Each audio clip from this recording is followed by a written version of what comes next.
Our story began in 1974 when news of a tragedy reached Norwegian lock engineer Tor Sarnes. His favorite American singer, Connie Francis, had been attacked by an intruder in her hotel room. Tor couldn't believe that this had happened. He resolved there and then to invent a door-opening system that would provide a unique key for every hotel guest. His invention was VingCard, and it changed the whole lock industry. For decades to come, hotel guests all over the world could finally feel safe and secure when they arrived at their destinations. VingCard L-Safe has been an industry pioneer and world-leading brand for 40 years.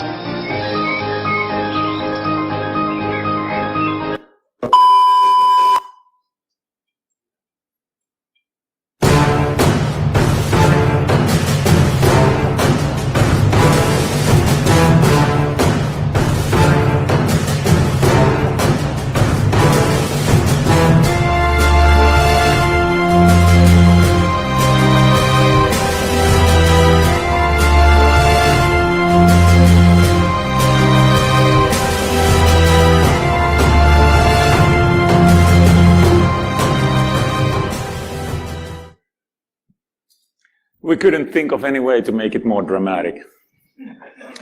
So this impacts about 166 countries, 42,000 facilities, and millions of door locks worldwide. Or if you're more a visual type, it reflects to these type of brands. So we don't really know exactly which hotel chains and facilities are affected or impacted, but these are the references that Assa Abloy gives publicly. Or if you're even a more visual type, it translates to these type of places globally around the world. Also, these type of things, like luxury yachts and marine cruisers. We are the Penn and Teller of InfoSec, with one notable exception. We are not rich, or famous, or funny, and the shorter guy actually talks, right, Timo? So, moving on. So, we both work, we come from this small distant country called Finland. We both work for F-Secure, and that's pretty much the only thing that we're going to say about that. So, the story goes back to 2003, when we were attending an invite-only hacker conference in German Berlin called PH Neutral. And once we got back to our hotel room, our colleagues or friend's laptop had been stolen from his locked hotel room. And we reported that incident to the hotel management, but they didn't really take us seriously. And I can't really think of any reason why, because we were fine, distinguished bunch of gentlemen there. But they told us that there was nothing suspicious going on and everything looked exactly as it should. So that got us thinking, how is it possible that our friend's laptop had been stolen from his hotel room, locked hotel room, if I may add. So we decided to go where no gender neutral has ever gone before. Went to our favorite search engine and started looking for clues if there has been any prior art to this system called VingCard, and there were absolutely zero hits.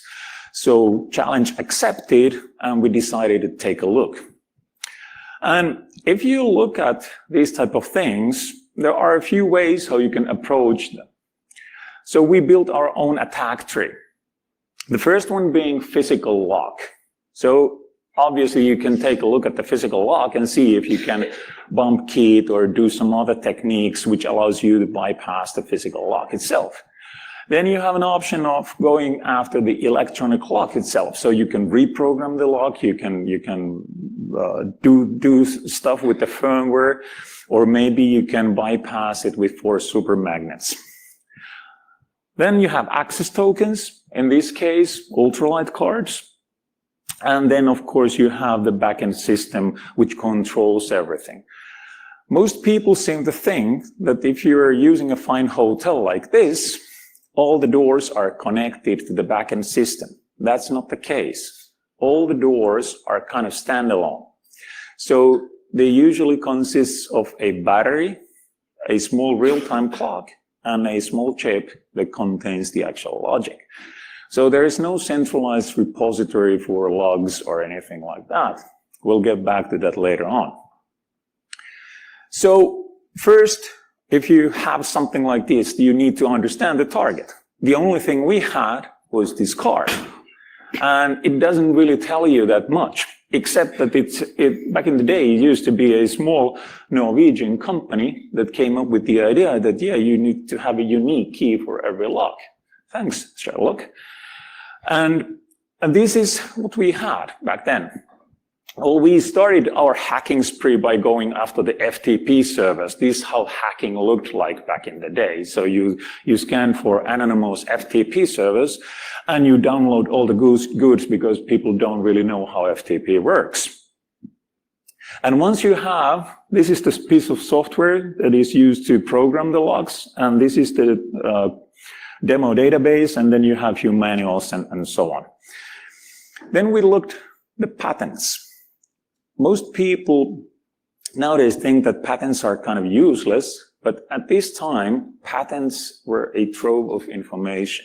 So you could find all sorts of diagrams explaining how these locks work, also mechanically, but also the electronics. So you would have information like what kind of information would be stored on those actual tracks, and what kind of data would be stored on the card, possibly.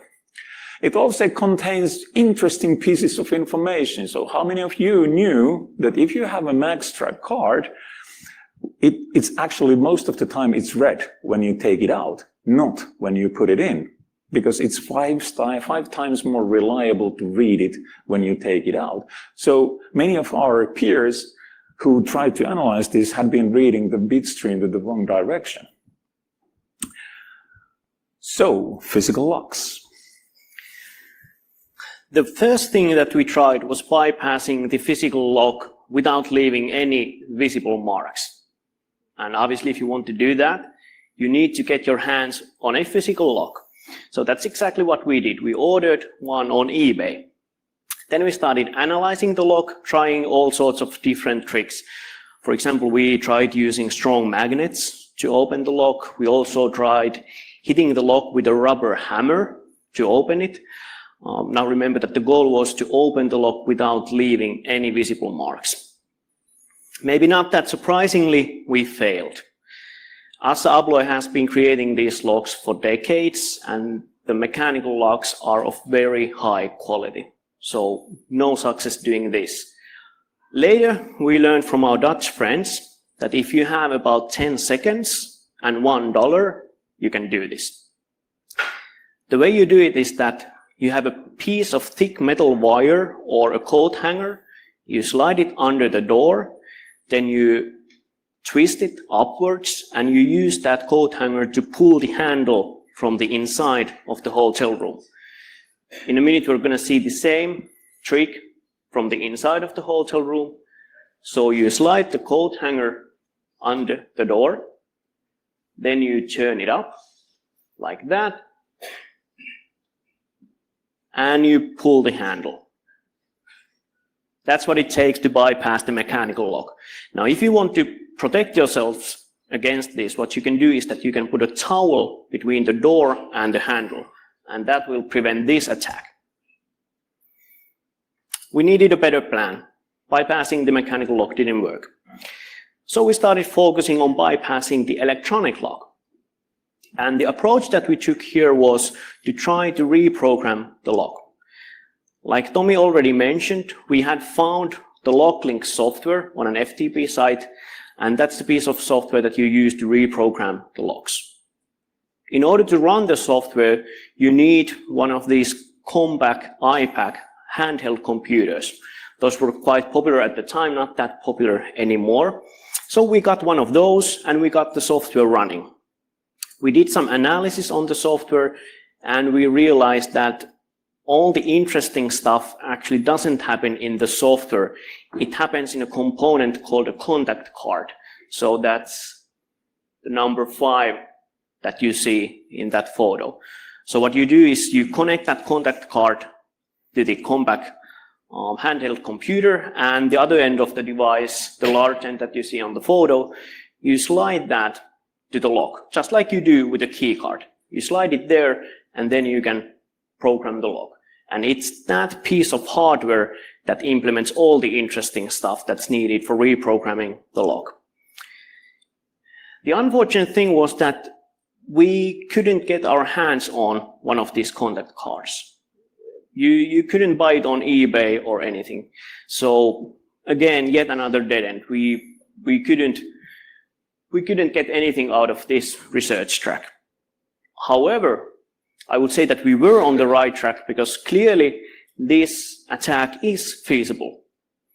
Because in 2010, we learned about the assassination of Mahmoud al-Mabhouh. He was a Hamas officer, and allegedly he was murdered by Mossad in a hotel room in Dubai. And according to the Dubai police investigation, the way they were able to access the hotel room was that they used this exact piece of software called LockLink to reprogram the lock. Now, the downside in this attack is that, first of all, if you reprogram the lock, you can later see that, yes, the lock was reprogrammed. So it does leave a trace. Secondly, if your goal is to be able to enter multiple hotel rooms, you need to reprogram each and every lock. So we decided that we need a more elegant plan.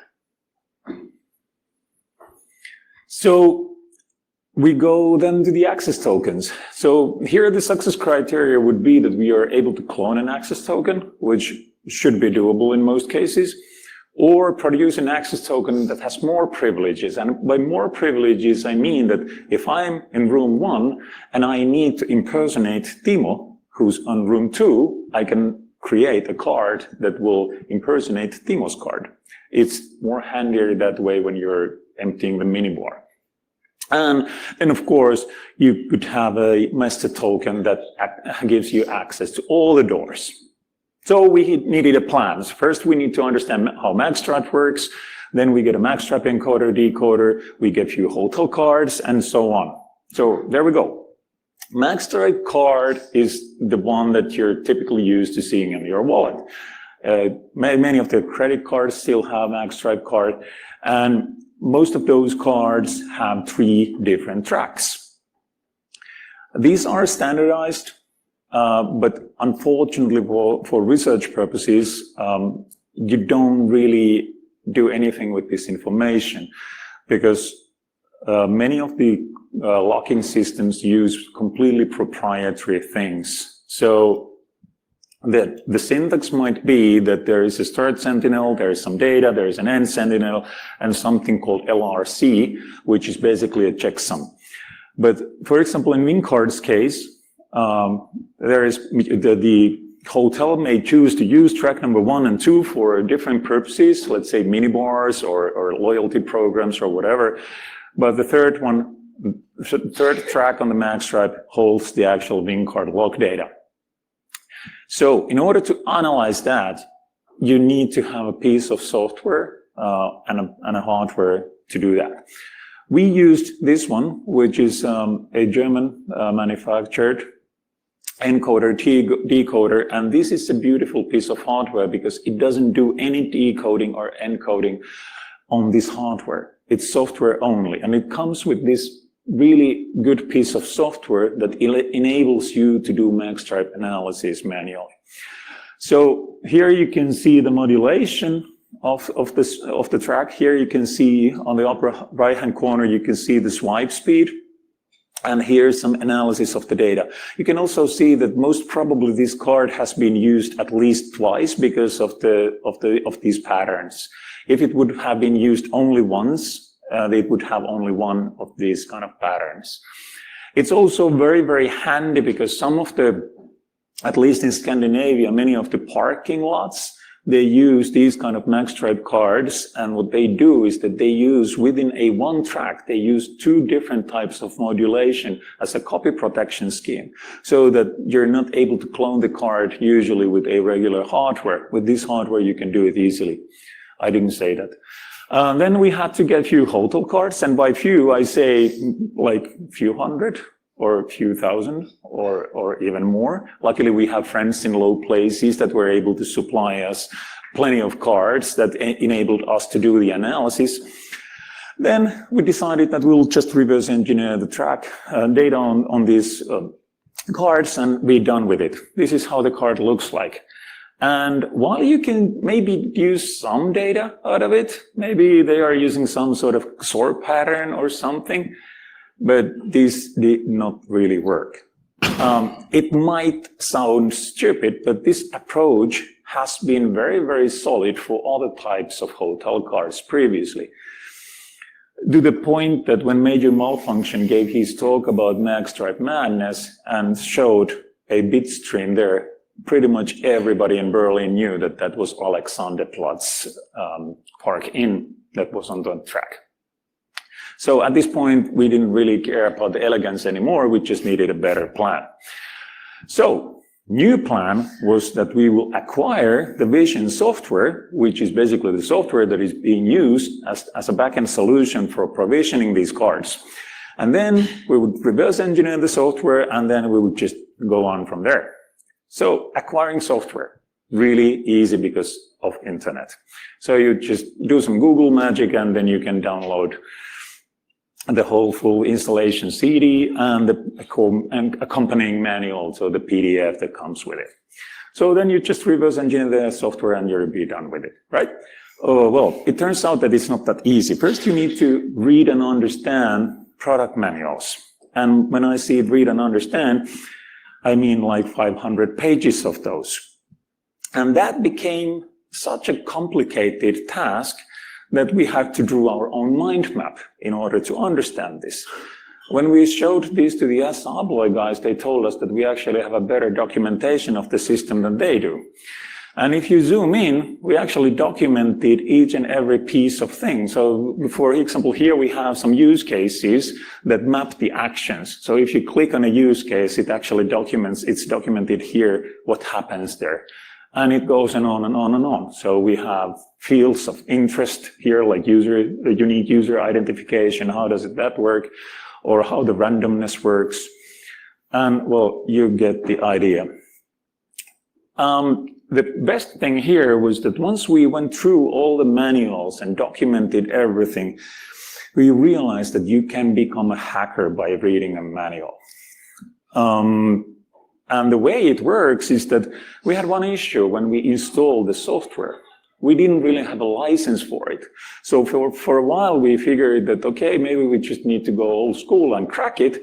But then Timo figured out a better way, which is just to read the manual, because this is from the manual, and it has an example, and Timo just entered those values to the actual program, and you can use the manual documented fields and enable your licensed copy of Vision Wing Card software. So that's how you become a hacker. That's how we got here. So the next plan was to build a hotel, and while we didn't have enough time for that, we just decided to build a lab, which looked something like this. And at this point, we figured out that, okay, we can't really use magstripe for this. And the issue we had was that while this piece of hardware is super fine for most of the things, it's super unreliable. So if you swipe the same card twice, you might end up having two different dumps of it. And if you're doing research, it's a bit painful thing when you don't know if the dump the values that you have are actually real, or they're just some writing errors or encoding errors. And what we would have needed was this device. Unfortunately, it costs thousands of euros, and we couldn't really afford that. So we figured that, okay, forget this as well, and we're just going to build a lab with an RFID reader. It doesn't really matter because RFID is a kind of a new kid in the block anyways. So we decided to go for this. Initially, we went for this because of the documentation. So the documentation said that we should be able to get the lab environment working with this encoder-decoder. And immediately, 20 hours later, we were able to get it work. This story is so embarrassing that I'm only going to share it here with you and a few thousand people who will watch the video afterwards. So we didn't really realize, because our lab had been built with the magstripe in mind, so we didn't really realize that you need to actually rerun the installer before it installs all the blocks or all the building blocks needed for the RFID thing. So we spent like 20 hours debugging it, and why aren't these DLLs loading, and why isn't it working? And then finally figured out that, oh, we need to rerun the setup.exe. And then we got it working, and we were able to provision our own cards on our lab environment. This is this beautiful Delphi-enabled piece of software that allows you to write your own key cards. Then we had to acquire a working knowledge of RFID. And the problem was that we had never done anything with RFID, and that kind of explains why this took 15 years from us. So it turns out that there is a lot to be learned about RFID, but in this case, they are using mostly ultralight or ultralight EV1 cards, and these are not crypto cards in themselves.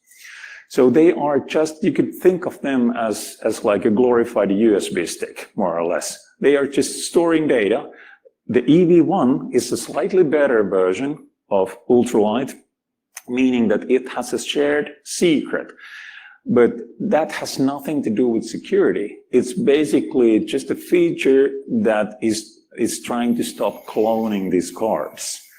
So it's a shared secret that gets broadcasted when you're accessing your log with this ultralight EV1 card. And if you have a fine piece of hardware like Proxmark, you can just listen to that traffic and get the shared secret from that handshake.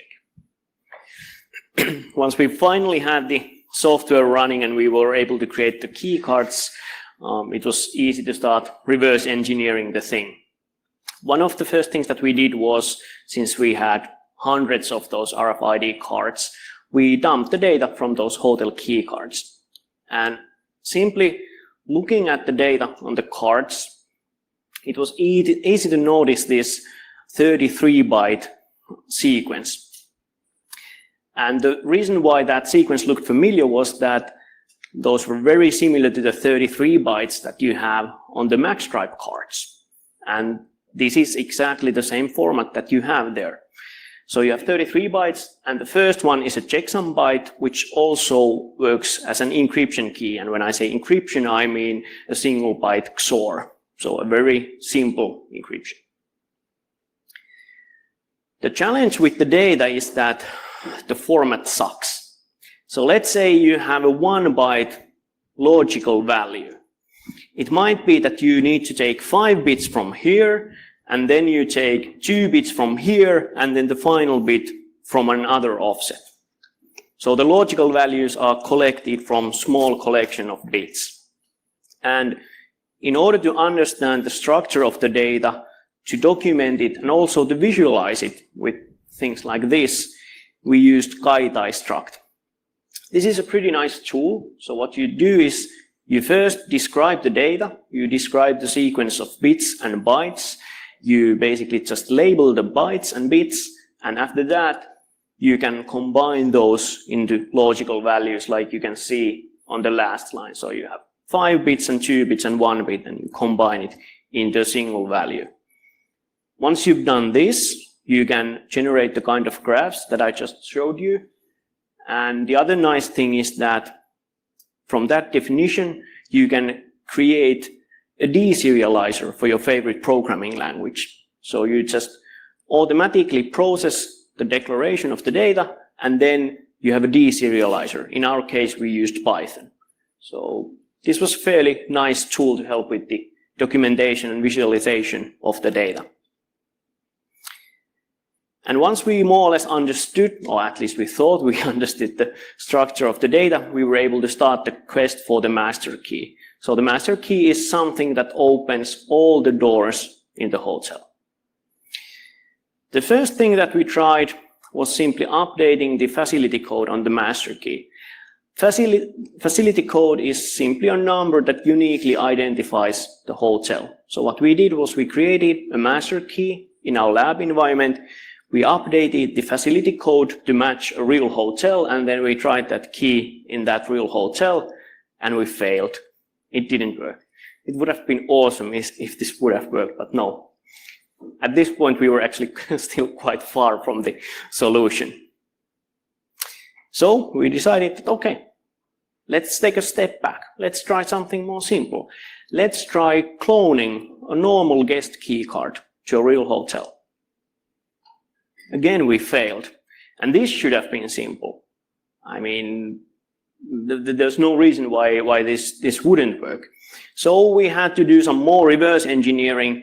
And at some point, we learned that if you look at the data on the key card, the last 4 bytes are a checksum generated by the vision software that the hotels use to create those key cards. And that checksum ties the data back to the unique identifier of that RFID card. So if we would have used those Chinese RFID cards where you can also control the UID, we wouldn't have had this problem. But since we didn't control the UID, the cloning failed because we didn't have the correct checksum at the end of the data. Once we had reverse engineered the software, we knew how to calculate the RFID checksum, and then we were finally able to create a physical tag that is a clone of a real hotel key.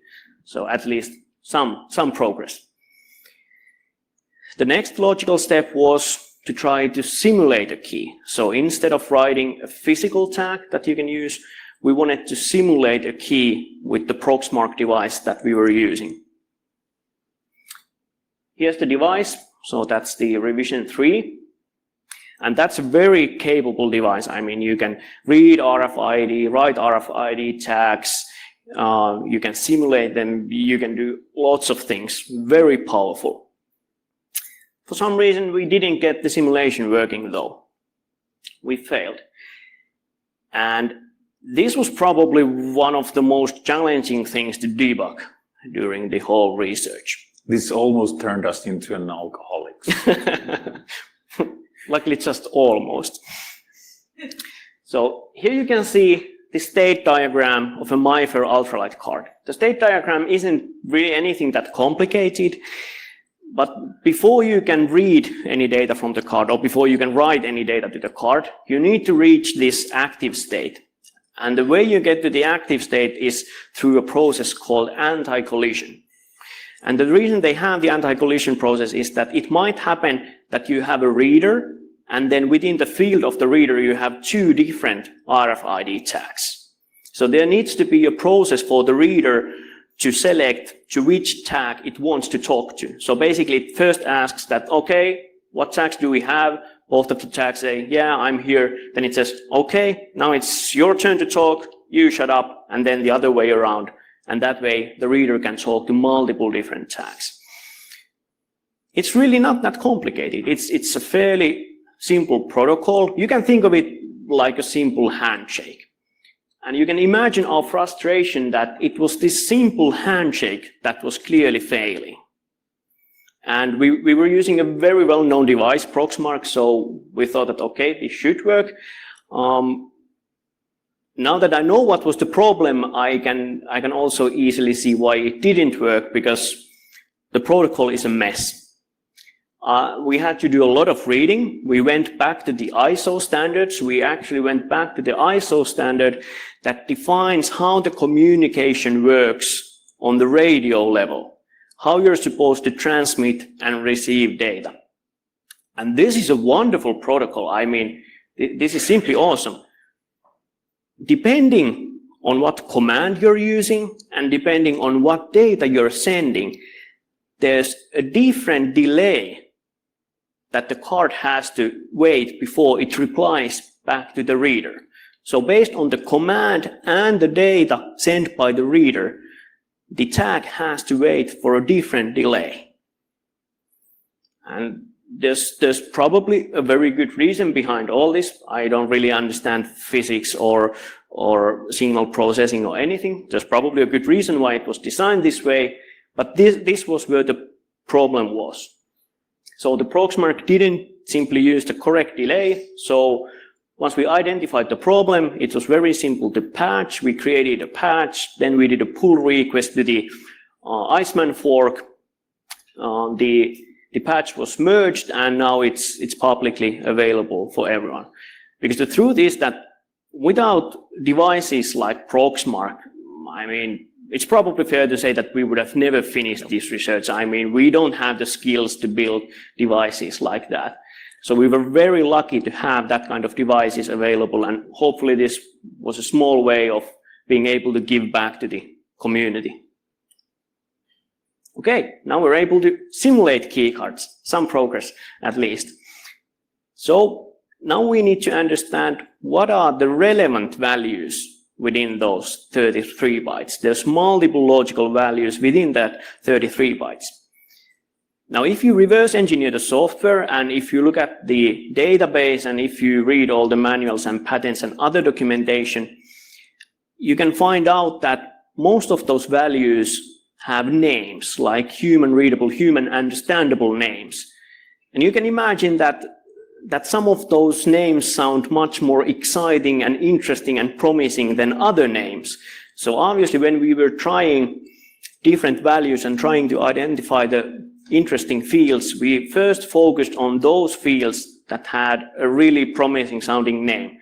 This is a totally made up name, but if the name of the field would be that, like master key enabled, yes or no, that sounds like a promising name if you want to create a master key. Didn't work. We were focused on the most promising sounding fields, but no luck. And this was a very disappointing part of the research. I mean, we were like, this should have already worked. So we had to sit down and figure out a different approach for creating the master key. And we came up with one.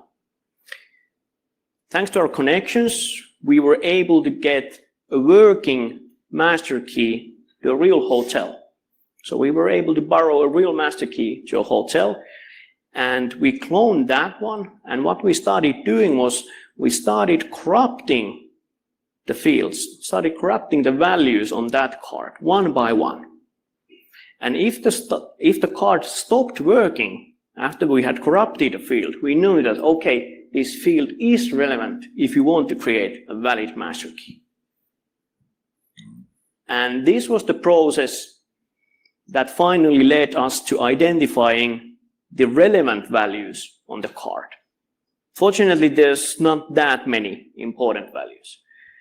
However, we had one value and one problem, and key space was one of them. The value had so many bits that if you simply wanted to figure out what's the correct value, the only approach you could take was to brute force it.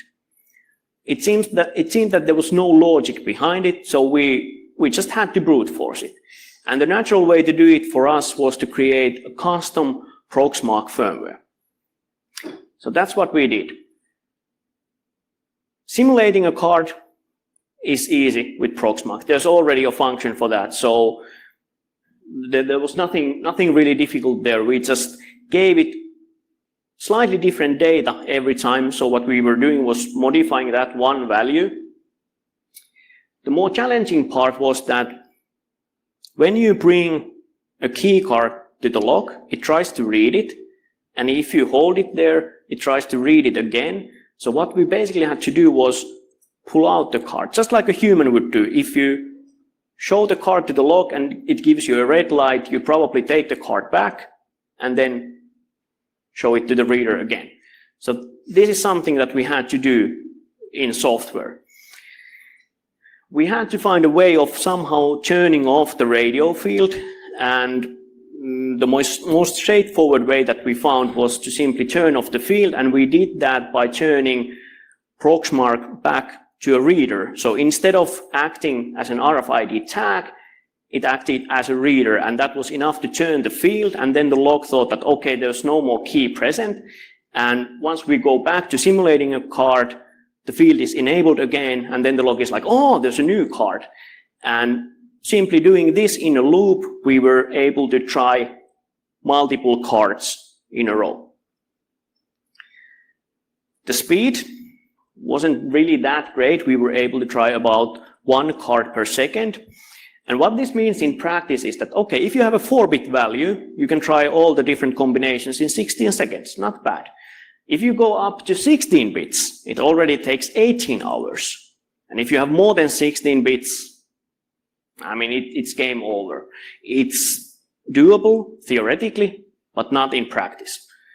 So even though we were able to brute force the values, it still wasn't good enough. So going back to that, so at this point, many of you might be wondering, like, okay, why do you guys just didn't reverse engineer the thing to death and then went on with that? It's the reason, the answer is quite simple. It would not have helped. So all these installations are unique. So the values, many of the values get deployed at the install time.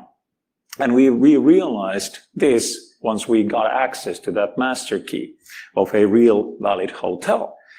So that got us thinking like, okay, so how does this actually work? I mean, we are just two simple hillbillies, but I mean that there has to be thousands of guys worldwide who are installing these systems, and there has to be a process.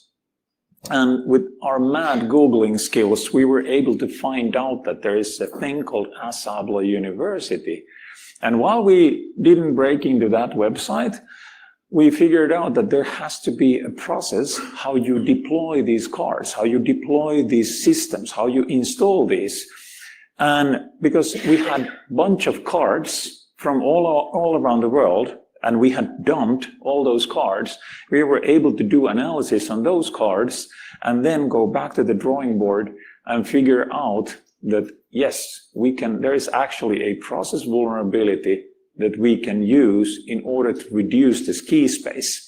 So instead of having gazillion bits to go through, we were able to narrow it down to a point where the brute forcing only takes about 10 to 20 seconds. And this is how it looks like. So victim checks into a hotel, a thing that you have done multiple times, leaves her card on the table by accident. And for us, it takes about, with Proxmark, it takes about half a second to clone a card. And then we can pick any lock in that hotel and try as long as needed to find the master key. And to prove that we actually were able to create the master key, if you push those elevator buttons without the proper key, they will just go back to the dim state. And if you enable or use our master key, you're able to go to any floor, which means that we actually were able to create a master key. And by doing this, we were able to do it without breaking a law. So the title of the talk is something to do with ghosts, right? Ghosts and the locks. So what does it mean? How do you become a ghost? So you have the access tokens, you have the electronic lock.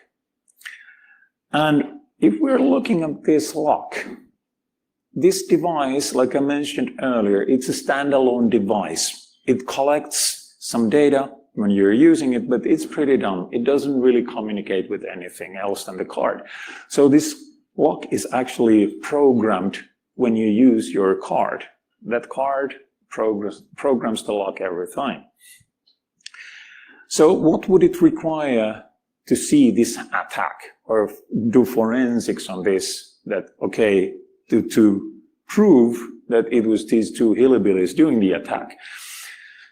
So first of all, what we can do, that there are those three phases. There is the one where we clone the token or use our own card or expired key card. It doesn't matter. Any card from that facility will do. It doesn't have to work even anymore. And then we clone that card, and then we use Proxmark to generate all those possible values, and then run the test cases against a lock. We can do that against a single lock. So let's say that we find a storage room. We just go there and brute force it against that, or the garage door, or we can distribute it across multiple locks. So you have one corridor full of locks. We can try for each and every lock, we can try it only once. And what the lock does, it records an audit trail. If we look at the specification, the most advanced lock types have 600 events stored on that lock. And the values stored there are user ID code, issue area code, time of the event, and then a few bits that are most often country-specific. So you can decide that this override function actually means that if you lock the door from inside physically, is the maid allowed to override that with the electronic key card, or it override the electronic lock with her key card. So those type of things. The problem here, that the only field that the attacker does not control is the timestamp. So we have multiple options here. We can either write there so much data that the buffer overflows and it's just filled with meaningless junk, or we can forge the data to contain any type of actions. We can frame the hotel owner or anybody that they have done actions on that door lock. Or even if we wouldn't do anything, what it would require is that, remember this beautiful small piece of device? In order to get access to that audit trail, you need to physically walk to each and every lock and collect the data from there and then do analysis on it. Based on everything that we have seen, it's not going to happen. So it's basically impossible to do any sort of reliable forensics to any of these logs when the only thing you have is probably a timestamp. So that's how you become a ghost. And at this point, the only thing left was like a pose like a boss. Some of you might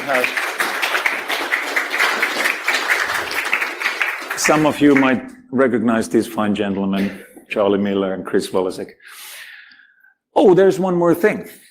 So remember when I briefly mentioned that there is also this backend component? So if you were to hire a professional pen testing company or a company that does any sort of application level assessments or host reviews or that kind of things, this is the thing that they would do first. And this is also what we did kind of first. So we had this idea that, okay, let's look at the scenarios where we would compromise a single device at the reception, or we would take a look at the back end, like if we can access it remotely. So the plan was that we will once again reverse engineer the software to death and then to see if we can pose even more. So this is how it looks like. It looks solid piece of engineering, right? On a Norwegian style. And the first thing that we did was that based on the manual, we were able to find out that these guys are actually using remote sharing. So standard Windows networking. Back in the day, I accidentally reversed the whole SMB SIF stack. So I know a thing or two about the Windows networking stuff, but it proved out to be useless in this case. So you couldn't really access this remotely. And we tried it, and yes, if you're in the same network, there is a chance that you might be able to access it, but it was kind of a dead end. But then we looked at the database, and it turns out that Vision is running Sybase Adaptive Server Anywhere, listens on that port, and the database passwords are derived from magic constants. So now, if you go back to what I said earlier, all these installations are custom. So they change from one installation to another. But these are the default credentials. So if you want to play with the demo database, this gives you DBA level access to that. So we tried those out against the demo database, and we got full system compromise. We were able to do whatever. The only requirement was that we need to be physically in the same network. And by physically, I mean as long as the Wi-Fi antenna carries us. So we dumped the whole database scheme and found some really, really interesting information there. For example, you have employee data there. So this hack allows us to, what was not mentioned earlier. Yes, we are able to emulate all the guests, but we are also able to emulate all the employee key cards. So we can emulate anybody or impersonate anybody. So it gives us access to the employee roster, but also to all the guest data that the hotel has. And we weaponized that, and this is how it looks like. We just get access. The only requirement is that we need to have an access to the same network, and then we can dump all the customers and their respective bit stream from their data. So we just copy paste those values, put them into a card, or emulate them with Proxmark, and we can again impersonate anybody in that hotel. Greetings to Dave Vital. So,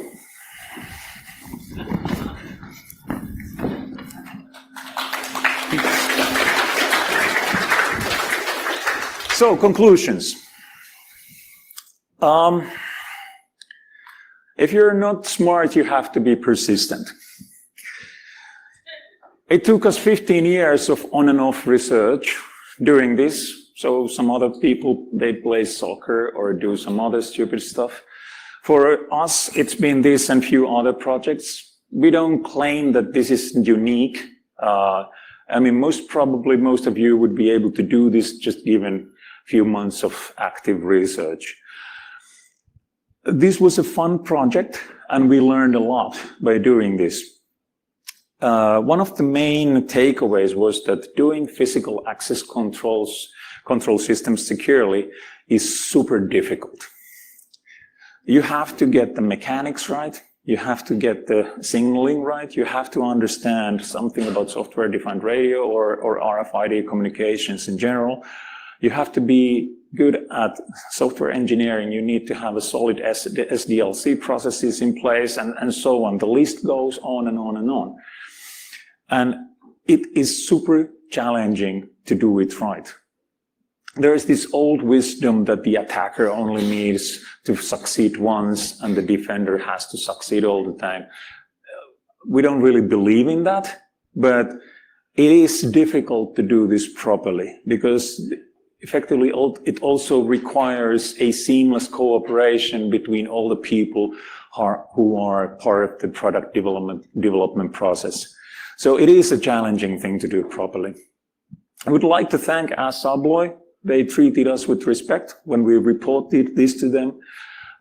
They took this very, very seriously. The first meeting we had was with their CTO and their head of engineering, and we've been cooperating with them ever since. And most probably, if you go there, you will see more about what they've been doing about this. We are also happy to report that this hotel is patched. So well done, organizers. Thanks for letting the hotel management to know, most probably. And we would also like to give some shout outs to our good friends. We would not have been able to do this without help from our friends. We would really like to give a big hand to the whole hacking community, because lately it's been too much InfoSec drama and too little hacking. So we would like to get back to old school. So thank you.